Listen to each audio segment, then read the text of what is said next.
एसएसटीपी classes में स्वागत है बच्चों। आप सभी कैसे हैं? अभी आप 12वीं इतिहास चैप्टर 8 किसान जमींदार और राज्य का प्रश्न उत्तर पढ़ रहे हैं।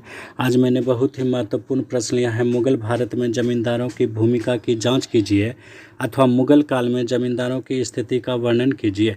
ये बहुत ही इम्पोर्टेंट प्रश्न है। आप देख सकते हैं कि 2010, 12, 13, 16 में ये पूछा गया सवाल है।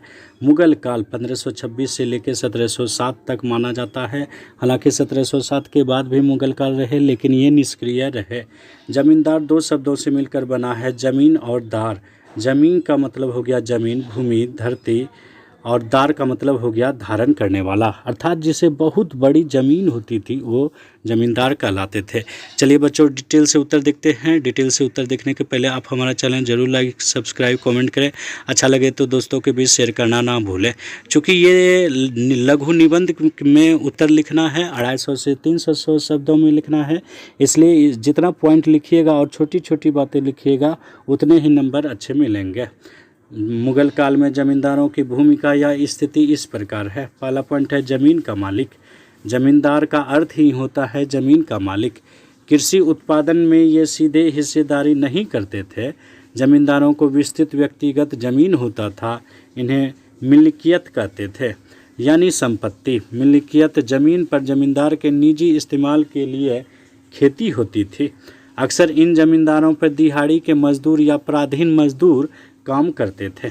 अगला पॉइंट है बच्चों, अपनी मर्जी के मालिक।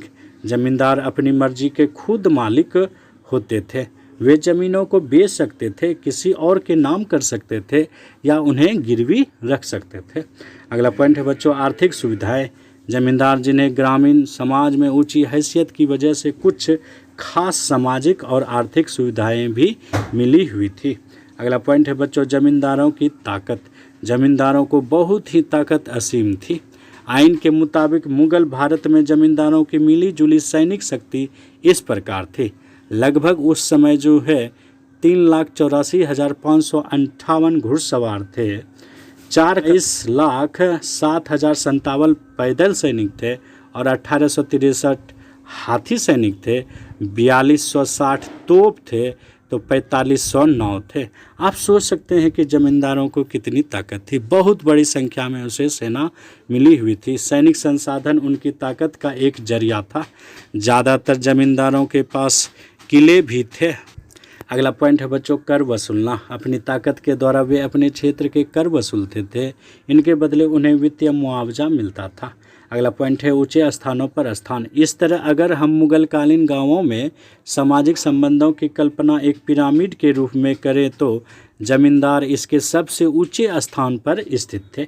इतिहासकार अबुल फजल इस ओर इशारा करता है कि ऊंची जाति के ब्राह्मण राजपूत गठबंधन ने ग्रामीण समाज पर पहले ही अपना ठोस नियंत्रण बना रखा था। अर्थात जमींदार जो होते थे ये ऊंचे ऊंचे जाति के होते थे। अगला पॉइंट है बच्चों, जमींदारों की उत्पत्ति। समसामयिक दस्तावेजों से ऐसा लगता है कि जंग में जीत जमींदारों की उत्पत्ति का संभावित स्रोत रहा होगा।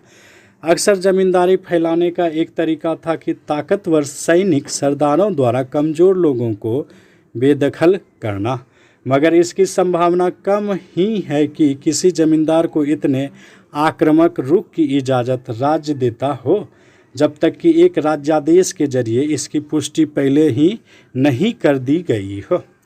अगला पॉइंट है बच्चों, जमींदारी की प्रक्रिया। इससे भी महत्वपूर्ण थी कि जमींदारी को पुख्ता करने की धीमी प्रक्रिया। दस्तावेज से पता चलता है कि ये कई तरीके से किया जाता था। नई ज़मीनों को बसाकर, जंगलबारी, अधिकारों के हस्तांतरण के जरिए, राज्य के आदेश से या फिर खरीद कर। यही वे प्रक्रियाएं थे जिनके जरिए अपेक्षाकृत निचली जातियों के लोग भी जमींदारों के दर्जे में दाखिल हो जाते थे, क्योंकि इस काल में जमींदारी धड़ल्ले से खरीदी और बेची जाती थी। अगला पॉइंट है बच्चों, वंश पर आधारित।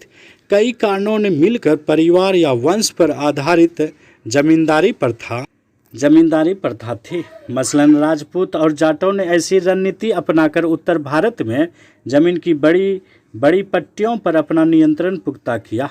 इसी तरह मध्य और दक्षिण पश्चिम बंगाल में किसान पशुचारियों ने ताकतवर जमींदारियां खड़ी की। अगला पॉइंट है बच्चों, जमींदारी से लाभ।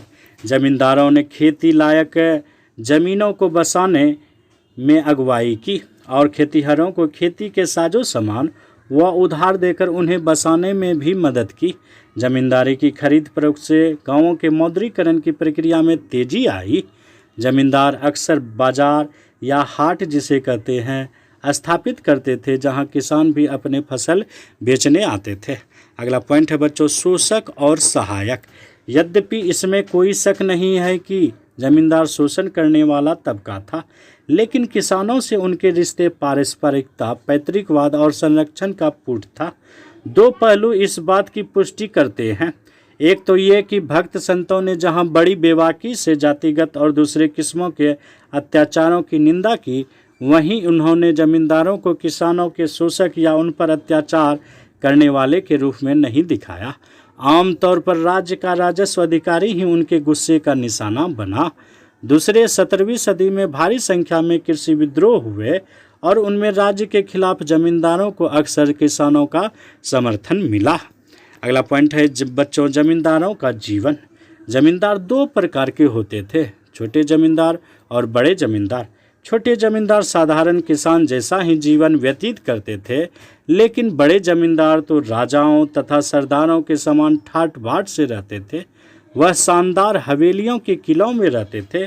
देश के विभिन्न भागों में वे देशमुख, नायक, पाटिल या ठाकुर कहलाते थे। ये जमींदार सुरा सुंदरी में डूबे रहते थे। इस प्रकार ये कैसा लगा वीडियो कमेंट में हमें ज़रूर बतावें बच्चों। बहुत बहुत धन्यवाद।